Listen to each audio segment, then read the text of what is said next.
రేవంత్ రెడ్డి రాజకీయాన్ని పాలనను వేరువేరుగా చూస్తున్నారు. ముఖ్యమంత్రిగా ఆయన రాష్ట్ర ప్రయోజనాలను కాపాడుతూనే పార్టీని కూడా బలోపేతం చేయాల్సింది. ఇందుకోసం ద్విముఖ వ్యూహం అమలు చేస్తున్నారు. కేంద్ర మంత్రుల్ని కలవాల్సి వస్తే ఏమాత్రం అవాయిడ్ చేయడం లేదు. బీజేపీ కేంద్ర మంత్రులు అయినా సరే రాష్ట్రానికి వస్తే ఇంటికి ఆహ్వానించి విందిచ్చి ఆయా కేంద్ర మంత్రుల శాఖలకు సంబంధించి తెలంగాణకు రావాల్సిన నిధులను ఏకరూపెడుతున్నారు. తాజాగా తెలంగాణకు వచ్చిన పీయూష్ గోయల్ను రేవంత్ రెడ్డి ఇంటికి ఆహ్వానించారు. ఇటీవల ఢిల్లీ పర్యటనలో పార్టీ వ్యవహారాలతో పాటు ప్రభుత్వ వ్యవహారాలు చూసుకున్నారు. కేంద్ర మంత్రుల్ని కలిసి రాష్ట్రానికి రావాల్సిన వాటి గురించి చర్చించారు.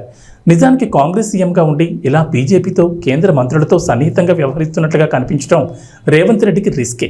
కానీ ఆయన పార్టీలో తన నమ్మకాన్ని ఏమాత్రం తగ్గకుండా చూసుకుంటూనే కేంద్రంతో సఖ్యతగా ఉంటున్నారు.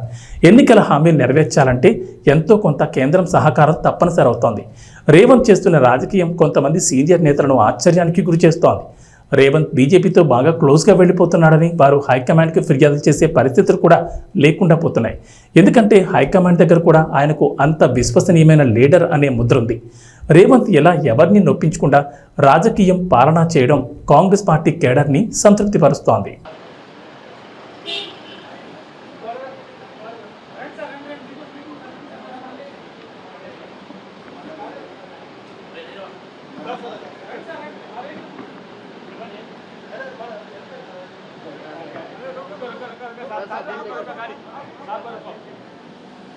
रुको